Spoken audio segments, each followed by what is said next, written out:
વડાપ્રધાન નરેન્દ્ર મોદીના કાર્યકાળના 12 વર્ષ પૂર્ણ થવાના અવસરે જિલ્લામાં વિવિધ કાર્યક્રમોનું આયોજન થઈ રહ્યું છે। આજ શ્રેણીમાં આજે આટકોટ જાનભાઈ માતાજીના મંદિરે સ્વચ્છતા અભિયાન યોજાયું હતું। કૃષિ મંત્રી જીતુભાઈ વાઘાણીએ આ અભિયાનમાં ભાગ લઈ સ્વચ્છતાનો સંદેશ આપ્યો હતો। વિસ્તારમાં સફાઈ કરી ઉપસ્થિત લોકોને સ્વચ્છતા જાળવવા તેને પોતાના રોજિંદા જીવનમાં આ ટેવને વણી લેવા અનુરોધ કર્યો હતો। વડાપ્રધાન નરેન્દ્ર મોદીના નેતૃત્વમાં સ્વચ્છ ભારત અભિયાન દ્વારા દેશભરમાં સ્વચ્છતા અંગે વ્યાપક જાગૃતિ આવી છે અને જનભાગીદારીને પ્રોત્સાહન મળ્યું છે।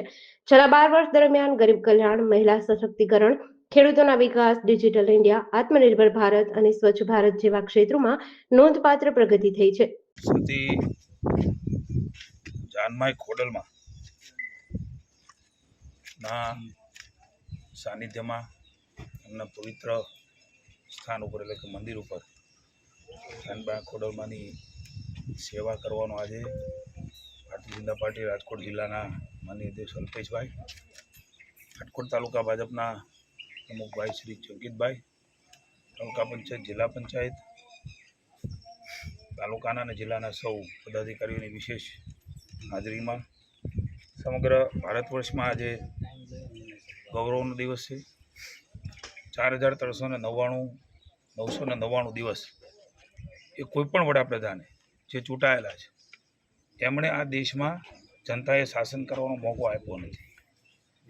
એકમાત્ર નરેન્દ્રભાઈ મોદી યશસ્વી વડાપ્રધાન 140 કરોડ દેશવાસીઓ માટે સમર્પણ ભાવથી અને સેવાના ભાવથી જેમણે કામો કર્યા છે, સેવા કરી છે, એક પણ દિવસની રજા હરવા ફરવાનું પણ એમણે મુનાસિબ માન્યું નથી।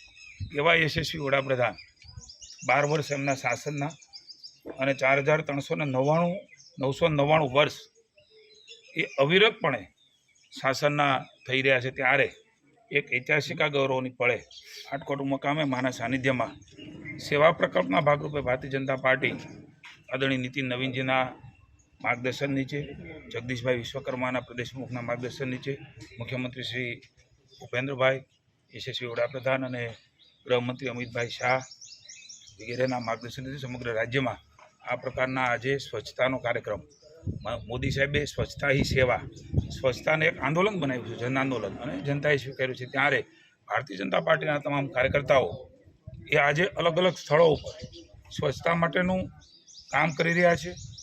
આ કામ પ્રતિકાત્મક હશે પણ આપણા જીવનનો ભાગ બને એ મંત્ર સાથે જનજાગૃતિનું કામ અને ભાગરૂપે આજે હું પણ અહીં આટકોટ મુકામ આવ્યો છું। મને આનંદ છે કે ભારતીય જનતા પાર્ટીના કાર્યકર્તાઓએ એક મંદિર પસંદ કર્યું, અનેક હોસ્પિટલો, અનેક જાહેર સ્થળો, એસટીના સ્ટેશનો, આવી અનેક જગ્યાઓ પર આ એક જનજાગૃતિના ભાગરૂપે આજે સ્વચ્છતાનું મહાઅભિયાન એ માનનીય મોદી સાહેબના અહીંયા માતાજીનું મંદિર છે, સમગ્ર દેશ માનનીય મોદી સાહેબના સ્વાસ્થ્ય માટે, એમના દીર્ઘાયુ માટે પ્રાર્થના કરે છે। ત્યારે હું પણ માનનીય મોદી સાહેબના દીર્ઘાયુ માટે, એના સારા સ્વાસ્થ્ય માટે અને લાંબા ચિરકાળ સુધી દેશની સેવા કરે એવી મા ભગવતી અને ભગવાન મહાદેવ એમને બળ અને શક્તિ આપે એવી પ્રાર્થના।